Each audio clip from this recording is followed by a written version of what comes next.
namanya staf ahli, tapi tidak pernah kau tegur. Yang ada adalah penjilat. Kulunun, iya puang, cocok pak, cocok siap pak. Penjilat semua itu yang dorong kau supaya kau ditangkap KPK supaya dia ganti kau. Meskipun tidak ada pejabat di sini, tapi itu kami rakut nanti sampai ke seluruh pejabat yang ada di Indonesia. Saya mau tanya, ada enggak di sini yang punya tanah 20 hektar?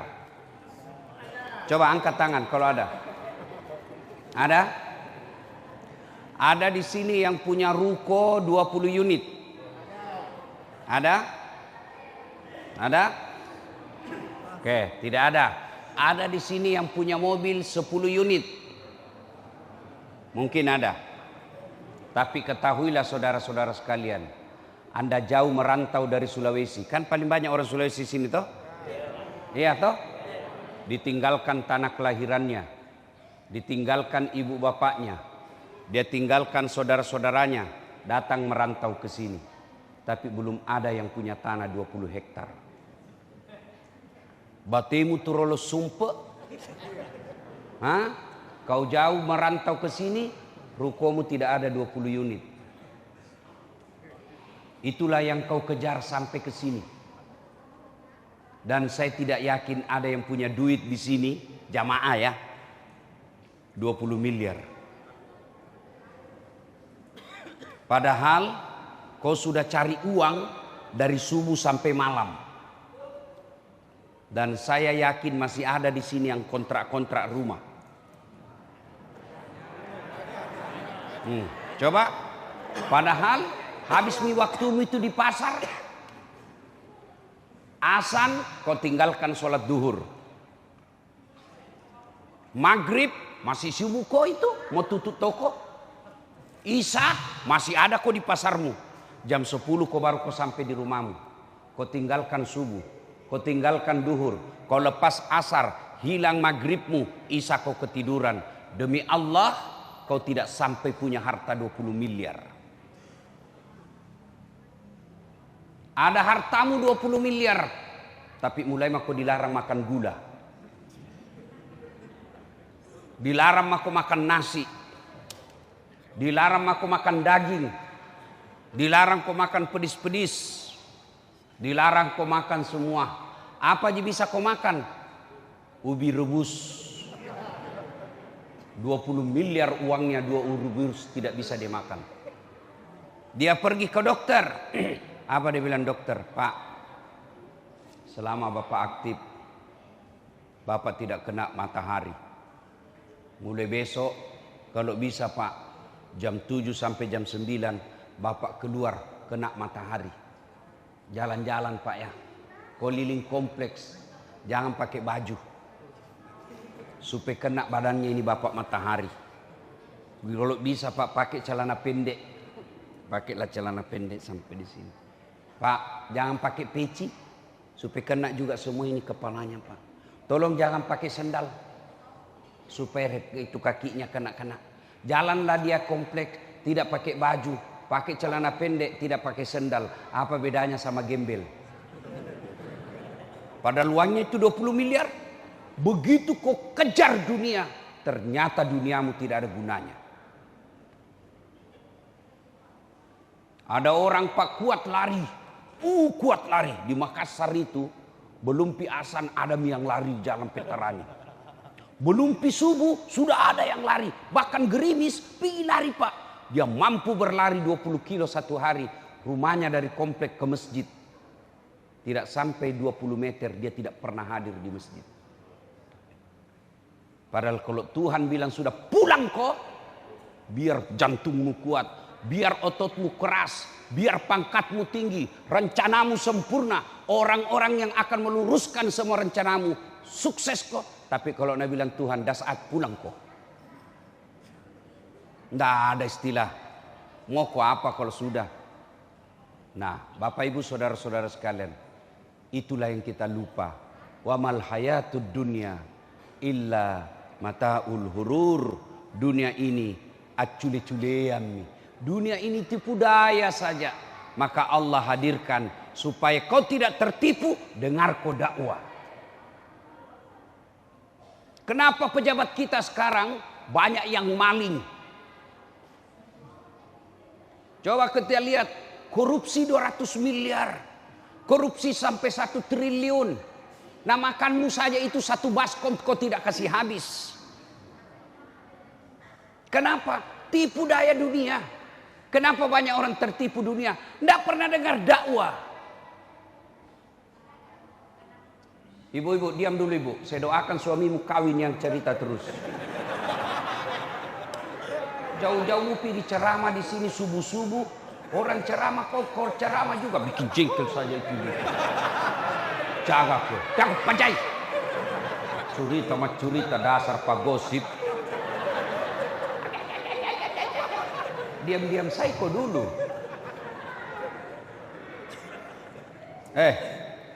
Pak, bagaimana agama mau baik?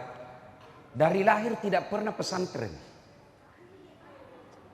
Ya, SD, SMP, SMA sekolah umum. Kuliah kadang-kala ada di universitas non muslim dia kuliah. Kuliah ke luar negeri. Hebat katanya anaknya itu. Di luar negeri masih sekolah. Itu misalnya Pak, karena Bapak kalau bawa anak disuruh naik di lantai 3. Baku kejarlah dia di atas. Mestinya kalau bawa anak ke masjid suruh simpan di samping. Bapakku itu dulu waktu saya kecil, dengarku itu ceramah. Nanti pulang saya tanya kok. Kalau ada Pak. Nggak ada istilah dulu Pak. Sekarang baru dicubit, lapor ke perlindungan anak. Itu enak kok itu kau. Baru satu kau dengar kasus, kau melanggar itu orang tua apa. Kau enggak tahu 24 jam dia hidup sama anaknya. Kau enggak lihat itu semua. Kalau sudah agama tidak ada, apa bedanya kita sama binatang? Bahkan kita bisa lebih hina dari binatang. Kok bisa Ustaz? Bapak Ibu tahu kambing? Tahu kambing? Itu kakakku di kampung jual beli kambing sampai sekarang. Kalau ada kambingnya nakal sekali dia ganggu temannya, dia panggil penjaganya. Balu iro bembe, jual itu kambing. Suka ganggu temannya. Sampai di pasar, tidak ada yang mau beli, bawa pulang. Dia pai, potongi. Potong. Dagingnya bisa jadi coto. Tulangnya jadi konro. Kakinya jadi sop kikil. Ekornya sop buntut, pipinya sop pipi, lidahnya sop lidah. Kambing, dia ganggu temannya, jual. Tidak ada gunanya, tidak ada mau beli, potong 1 RT bisa makan. Tapi kalau manusia koruptor, pejabat jahat, kalau dia cuma selingkuh, 2 orang yang dapat dosa, selingkuhannya sama dia. Kalau dia tukang judi, dia yang rusak habis bangkrut. Kalau dia narkoba, dia yang hancur dirinya. Tapi kalau pejabat yang jahat, satu negara yang dia rugikan. Dan kalau kau tobat, susah tobatmu. Mau kau tobat apa? Kalau dosa kau kepada Allah, mengakui, menyesal, tidak ulang, ganti kebaikan, dosa apapun pasti Allah ampuni. Tapi kalau pernah kau cabat, pernah kau jadi kepala kecamatan, dan di situ ada orang kau ganggu haknya, kau tinggalkan jabatanmu, kau tidak akan diampuni sebelum kau minta maaf sama orang yang pernah kau sakiti 1 kecamatan. Itu 1 kecamatan. Bagaimana kalau 1 negara? Kau bikin aturan yang membuat 1 negara rugi gara-gara itu. Nah tunggu kau malaikat. Nah bilang kau itu paling jago dulu.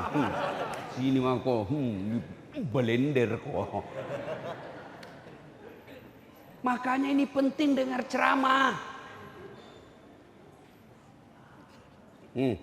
Orang merasa bahagia kalau banyak uangnya.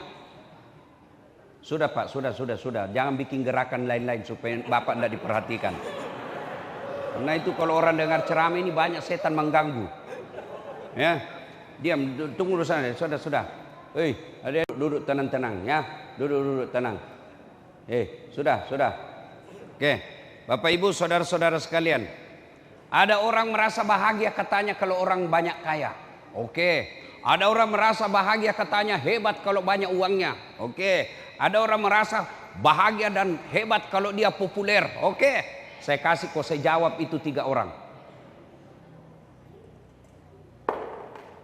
Kaya, penguasa, jabatannya tinggi, populer, gagah. Kalau tidak ada iman, tidak ada gunanya. Siapa dia? Fir'aun. Fir'aun kurang apa? Kaya Pak, sampai detik ini kekayaannya masih dikejar di Mesir. Masih dicari kekayaannya itu Fir'aun. Istananya, dindingnya emas. Fir'aun kaya. Populer, Fir'aun sampai detik ini masih dikenal Pak. Ada namanya dalam Quran. Populer itu Fir'aun Pak. Tingkat elektabilitasnya paling tinggi. Fir'aun. Jabatan, dia raja, punya pasukan. Jangankan membantah, lihat matanya saja Fir'aun tidak berani itu pasukannya. Tapi karena tidak punya iman, Allah hinakan itu Fir'aun. Apa hinanya? Satu kehinaannya, dilaknat Allah. Kalau kita masih 50-50, 50% masuk surga, 50% harapan masuk, ada neraka di dalamnya. Kalau Fir'aun terkenal, kaya, populer, banyak duitnya, penguasa, cakep, ditulis dalam Quran, haram masuk surga itu Fir'aun nanti. Haram sudah ditulis. Kalau kita masih 50-50. Ada harapan masuk surga, terbuka juga peluang masuk neraka. Allah laknat itu Fir'aun.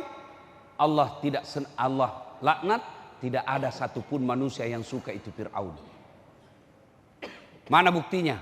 Sampai detik ini tidak ada satupun di antara bapak mau kasih nama anaknya Fir'aun. Kaya itu Fir'aun nak kaya. Ku kasih kau nama Fir'aun nak, terkenal itu Fir'aun. Tidak ada. Bapak dituduh saja Fir'aun, bapak tidak mau. Fir'aun ini, marah bapak. Begitu dilaknatnya itu Fir'aun. Padahal kaya, populer, cakep. Tidak ada iman. Hina kau di hadapan Allah. Sebaliknya, hamba sahaya. Bapak tahu namanya hamba sahaya? Dibawanya pembantu. Kalau pembantu masih digaji, buruh masih digaji. Hamba sahaya itu namanya hak milik. Hak milik sama handphone. Mau dibanting, mau dilempar, mau diinjak, mau dijual, boleh. Itu namanya hamba sahaya. Hak milik. Saya punya kambing. Saya mau-mauku. Begitulah namanya hamba sahaya. Tidak ada nilainya di hadapan manusia. Namanya siapa? Masyita. Itu kan sisirnya Fir'aun. Hebatnya itu Fir'aun. Ada yang khusus sediakan handuk. Ada yang khusus kasih wangi-wangian di badannya. Ada yang khusus sisir anaknya. Sama anak pejabat kita sekarang Pak. Bapaknya yang bupati satu kantor ada perintah anaknya. Dan bapaknya biarkan begitu. Ini Masyita, itu kan sisir. Direbus satu keluarga. Kenapa? Dia dipaksa mengucapkan keyakinanmu ganti. La ilaha illallah. Jangan kau percaya itu. Kau harus yakin Fir'aun sebagai Tuhanmu. Kalau tidak, saya bakar, saya rebus kau. Lau nasu kau tua-tua. Tak apa-apa kata Masyita. Silahkan kau bakar. Silahkan kau rebus kami. Tapi kau tidak bisa ambil imanku. Masyita Allah muliakan. Sampai sekarang berapa banyak manusia namanya Masyita. Maka iman ini penting. Gimana cara memelihara iman? Satu, dengar kau dakwah. Jadi anakmu kalau tidak pernah dengar dakwah, jangan kau harap dia mau baik. Dari mana dia dapat ilmu agama? Itulah yang rusak pejabat kita. Tidak pernah dengar ceramah. Dengar ceramah hari Jumat. Itu pun paling terlambat datang, paling cepat pulang. Assalamualaikum, salam, pulang. Orang khotbah dia WhatsApp. Di mana kau mendengar agama? Iman aja ini perlu dicas. Temanmu tidak pernah ada nasihat. Namanya staf ahli. Tapi tidak pernah kau nak tegur.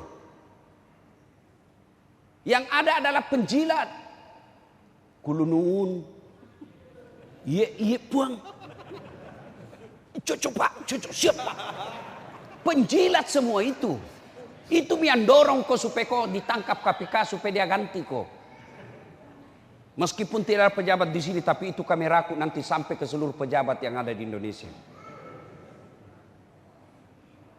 Apa gunanya? Itu semua di sampingmu kalau tidak bisa nasihati. Yang ada siap pak, siap, cocok. Nah barang salah nak kasih bilang kau cocok. Di mana dengar dakwah? Di rumahnya tidak pernah dengar ceramah. Temannya tidak ada yang baik agamanya. Nah hidup ini sementara bos, sementara. Saya tidak pernah pondok pesantren. Saya kenapa bisa jadi ustadz? Dari kecil bapak saya selalu putar ceramah. Sudah sholat subuh kayak ini, bapakku sudah kami sambil mengepel rumah, sambil sapu halaman, kedengaran ceramah. Minimal tahu dulu. Oh begitu. Nah sekarang ayo bapak, anak tak kapan dia dengar ceramah. Bapak datang sholat subuh, anakmu tidur di rumah. Di mana dia dengar ceramah? Apa yang dia nonton? Game.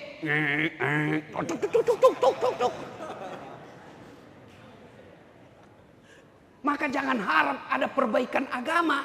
Kalau agamanya tidak baik, bagaimana akhlaknya mau bagus? Akhlak tidak diajarkan di bahasa Inggris. Akhlak tidak diajarkan di fisika.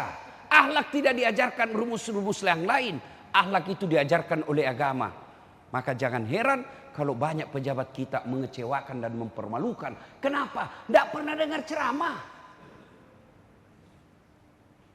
2. Supaya iman bagus. Pilih kau teman yang baik. Kalau saya berteman dengan Pak Rudi, Pak Jenderal, tidak mungkin saya bilang, Pak Jenderal, di mana Bapak di mana? Saya lagi di Jayapura Ustaz. Pak Jenderal, di mana ada panti pijat yang bagus? Tidak mungkin saya mau bilang begitu. Paling saya bilang, saya lagi di sini. Oh siap, beliau jawab, oh subuh insya Allah saya hadir sholat subuh, dengar ceramah. Itu kalau kita berteman orang baik Pak, lambat laun kita akan tertular dengan kebaikannya. Kalau Bapak berteman dengan koruptor, lambat laun Bapak juga akan terseret dengan korupsi. Makanya seorang-orang di sekitarku, pengusaha-pengusaha, saya selalu bilang, kalau masih bisa kau cari nafkah, tidak berurusan dengan APBN, cari kau yang lain deh. Kalau kau sudah berurusan kontraktor, berurusan kau dengan bupati, berurusan kau dengan gubernur, hati-hati. Kamu bisa baik, tapi penghubungmu itu yang bisa dapat KPK nanti dan kau akan dibawa. Kau tidak korupsi, tapi kau tahu kena kau pasal, ikut serta namanya. Hati-hati kau. Saya tidak ikut Ustaz, tapi saya yang menghubungkan. Kau juga nak kena. Maka kalau masih bisa cari harta yang tidak berurusan dengan APBN, jangan. Mestinya kita sudah di masjid ikut baca-baca Quran, malah berurusan dengan hukum. Baik kalau tidak di penjara. Oke, kau tahan dengan penjara, tapi anakmu bagaimana? Harga dirimu bagaimana? Reputasimu yang kau bangun puluhan tahun hancur gara-gara hanya kau korupsi. Makanya Pak, kalau masih bisa cari nafkah, jadi pedagang saja di pasar. Tapi ingat, azan tinggalkan daganganmu, datang kau di masjid. Kira-kira Pak, kalau 5 waktu kita datang di masjid, tidak pernah kita ganggu orang, tidak pernah kita sakiti orang, tidak ada kita maksiat, apa alasannya Tuhan tolak doamu? Apa alasannya Tuhan kasih masuk ke neraka? Tidak pernah kau ganggu orang, 5 waktu kau datang ke masjid, kamu dagang jujur, ada uangmu kau sedekahkan, kamu pergi haji, pulang haji, 2 tahun kemudian kau pergi umroh, apa alasan Tuhan kasih masuk ke neraka? Ini banyak orang kerugikan, pelit, seke, kikirigala paku jambatang, tidak mau bayar zakat, kumpul, mati kok. Apa alasannya Tuhan kasih masuk ke surga? Nah hidup ini pasti berakhir. Pilih teman yang baik.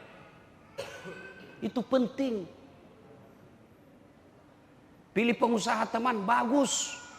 Pilih pejabat, bagus. Tapi kalau kau berteman karena jabatan, kau berteman dengan kekayaan, bukan karena Allah, maka pasti pertemananmu duniawi dan bisa kau terseret maksiat. Ada 7 golongan orang dilindungi di padang mahsyar. Satu di antaranya mereka yang bertemu dan berpisah karena Allah. Bersahabat karena Allah, itu nanti kau dapat jaminan di padang mahsyar kau dilindungi. Coba kalau berteman ke orang baik. Duhuri, bagus di mana cari masjid. Tapi kalau kau berteman dengan peselingkuh, najar salah kau. Sini mah kau, saya tahu caranya itu. Kalau nak telepon kau istrimu, sini kau. Kenapa? Nak cari puli supaya kalau kau melapor dia, kau juga ada, kau juga terlibat. Nabi memberikan ilustrasi. Kalau kau berteman dengan penjual parfum,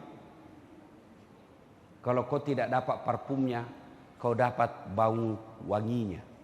Iya toh? Kalau kau berteman dengan pandai besi, kalau kau tidak kena apinya, kamu dapat hawa panasnya. Maafkan saya, kalau ada di sini adik-adikku polisi, jangan kau terlalu berteman dengan pengusaha. Biasanya hilang harga dirimu. Kau berteman juga sama Ustadz Dasat Latif. Supaya apa? Ada yang saling mengingatkan. Perlu juga berteman itu pengusaha. Kenapa? Supaya ada diminta proposal. Tapi jangan untuk kepentingan dirimu. Karena kau sudah cukup. Gimana? Bos, ada masjid di sana dibangun. Kau banyak dosamu toh? Sudah cuci itu dosamu. Bantu itu masjid. Saya ingatkan dulu kenapa orang masuk surga Pak? Bukan karena tidak ada dosa. Kalau orang masuk surga karena tidak ada dosa, mana ada isinya surga? Mana ada orang tidak ada dosanya di sini? Angkat tanganmu yang tidak ada dosamu. Angkat. Tidak ada kau berani toh? Karena kau yakin banyak dosa. Jangankan kita, Nabi Adam, manusia pertama, Nabi pertama, ada dosanya, makan buah huldi. Nabi Nuh, ada dosanya, gagal didik anaknya. Nabi Lut, ada dosanya, istrinya pembangkang. Apa? Coba. Nabi Yunus, ada dosanya, dia sangka buruk dalam dakwah. Dia tinggalkan umatnya. Itu Nabi, apalagi kita yang merantau. Muka-muka penuh dosa kita semua. Ini yang bicara. Wah, banyak juga dosaku Pak. Dengar baik-baik. Kenapa paling orang masuk surga Ustaz? Karena lebih banyak kebaikanmu daripada dosamu. Itu yang membuat kau masuk surga. Makanya ada 2 malaikat. Makanya Allah katakan, wala talbisul haqqa bil batil. Allah tidak campur antara yang hak dan batil. Dosamu dosa dicatat sama malaikat sebelah kiri. Amalmu kebaikanmu dicatat sebelah kanan. Tidak dicampur-campur. Untuk apa? Nanti ditimbang. Ditimbang sebelah kanan kebaikan, sebelah kiri dosa. Ternyata hasil timbangan lebih banyak baiknya daripada dosanya. Meskipun selisihnya 0,1% masuk ke surga. Makanya prinsipnya dengar baik-baik. Kalau kau tidak bisa banyak amal, jangan banyak dosa. Kalau banyak dosamu, kamu yakin banyak dosamu, harus kau usaha lebih banyak amalmu. Ini yang jadi masalah, banyak dosa tidak mau beramal. Mau masuk surga, kok kira ada orang dalam?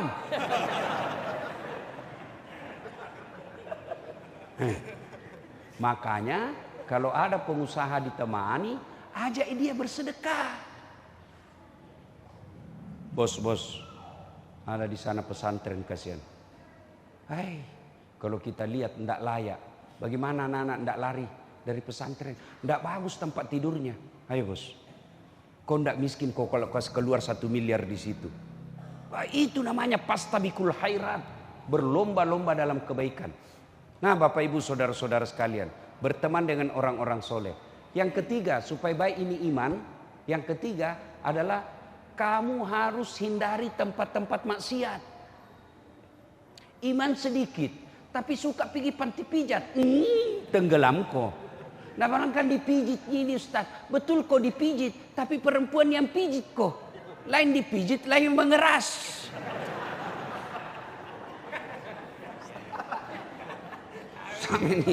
Sama ini Pak Kapolsek tadi malam. Saya bilang, adakah tukang nyiru-uru ini? Bayangkan saya Pak, malamnya saya masih di Semarang.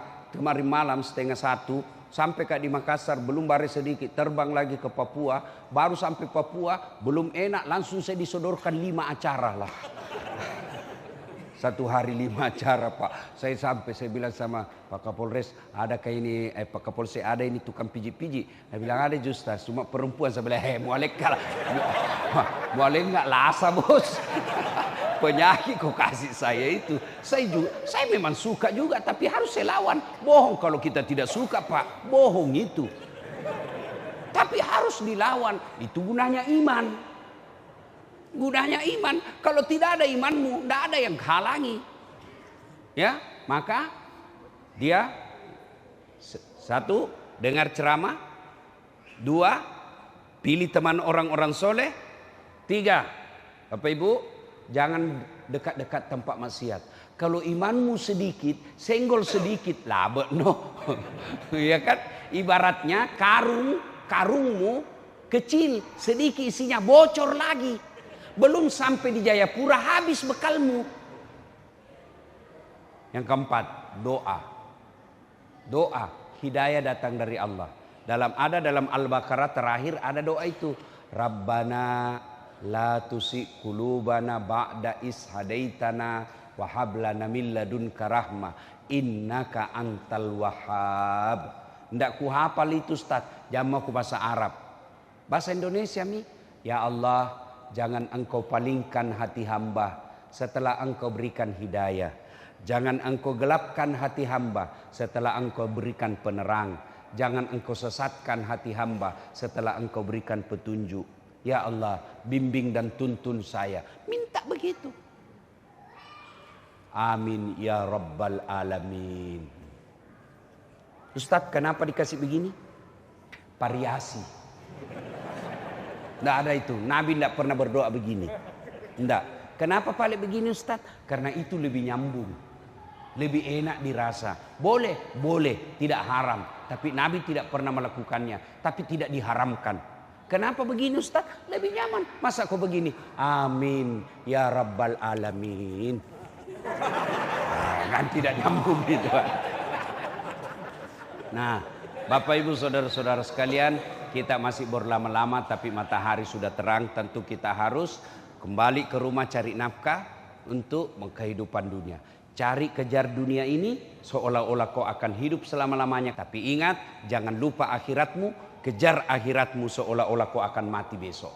Beri seimbang. Jangan juga tinggal saja di masjid. Anakmu mau sekolah kau tidak ada bayarkan. Basar kepada Allah. Memangnya Allah pembantumu? Ibadah sudah itu cari. Tiba saatnya ibadah datang lagi. Kalau begitu cara hidup kita, insya Allah Allah berikan. Apa susahnya Allah kasih kita ini dunia. Tapi kau ibadah kau tinggalkan dunia, bisa jadi bahkan boleh jadi dunia kau dapat. Tapi dunia itu disebut azab yang bahasa agamanya istidraj. Nah Bapak Ibu saudara-saudara sekalian, saya mau tanya, kira-kira ada ndak gunanya ini kita ceramah ini? Ada dapat pahala? Ada dapat ilmu? Siapa yang undang saya? Alhamdulillah ada saudara kita ya Papua asli datang ke Makassar, begitu menghormati ulama. Biasanya orang kalau ngundang saya, dia cuma telepon atau WhatsApp atau temannya suruh hubungi. Ini beliau Jenderal Bintang 2 asli Papua datang ke Makassar, ketemu khusus ngundang saya. Makanya saya kasih jatah 3 hari. Biasanya orang selesai ceramah saya langsung pulang, tidak bermalam. Ini 3 hari saya di sini. Beliau adalah Bapak Pakiri. Bintang 3, sudah bintang 3 sama Pak Komjen, Komisaris Jenderal. Allahu Akbar. Datang, Ustaz tolong datang ketemu sama orang-orang muslim di Papua pagi ceramah. Oh siapa Jenderal? Beliau datang. Alhamdulillah. Saya dengar mau jadi gubernur ya. Mudah-mudahan terkabul. Alhamdulillah. Ya, Bapak Ibu saudara-saudara sekalian, tapi boleh berbeda pilihan. jangan ribut, jangan rusuh. Ya, saya juga melalui mimbar ini menyampaikan terima kasih setinggi-tinggi penghargaan kepada saudara-saudara kita asli Papua. Kalian harus berterima kasih datang ke negeri Papua. Anda cari nafkah di sini, Anda cari harta di sini, hidup di sini, maka jangan kamu lupakan orang-orang. Hargai tuan rumah, caranya muliakan mereka dengan cara apa? Jangan kau sakiti perasaannya. Jangan kau hina mereka, ya. Kita adalah bersaudara. Memang kulit kita hitam, tapi darah kita sama, putih merah. Merah agama kita memang beda, tapi kita hidup di negara yang sama, yaitu bangsa Indonesia. Apapun pilihanmu silahkan, tapi jaga persatuan Indonesia. Ya, jangan kau maki-maki orang. Boleh, ini dengar, ini tim sukses. Silahkan kau pilih jagoanmu, hormati lawanmu. Jangan menghina, apalagi sampai bertengkar sama tetangga gara-gara pilihan. Ingat 2019 yang lalu, siapa yang bertanding? Bapak Prabowo berhadapan dengan Bapak Jokowi. Siapa yang menang? Bapak Jokowi. Siapa menterinya? Prabowo. Iya toh? 2024 bertanding lagi. Siapa? Bapak Prabowo. Baku lawan sama siapa? Anies Baswedan. Siapa wakilnya Anies Baswedan? Bukan. Si Muhaimin Iskandar. Siapa yang menang? Bapak Prabowo. Siapa menterinya? Muhaimin Iskandar. Coba mereka akur-akur, baku serang ketika debat, ya wajar. Mereka mau cari simpati. Kamu bertetangga, baku serang, baku bully, menyebarkan berita hoax, kamu ditangkap, dia jadi presiden. Itu namanya beleng-beleng. Sudah, santai saja. Siapa calonmu? Ini, oh silakan. Siapa kamu? Oh ini. Nggak usah saling menyebarkan berita bohong. Ya, jelas ya? Terima kasih. Mudah-mudahan ada manfaat. Beliau sebenarnya mau hadir, tapi karena ada urusan yang sangat penting, sehingga beliau hanya menyampaikan, Ustadz, titip salam kepada jamaah saudara-saudara khusus yang dari KKSS. Saya senang berada di sini, banyak orang Bugis. Di mana-mana saya pergi ceramah, selalu ramai orang Bugis. Termasuk ketika saya masuk penjara, banyak juga orang Bugis di dalam. Hebat memang ini orang Bugis, Pak. Demikian, lebih dan kurangnya mohon dimaafkan. Usikum wa nafsi bitaqwallah.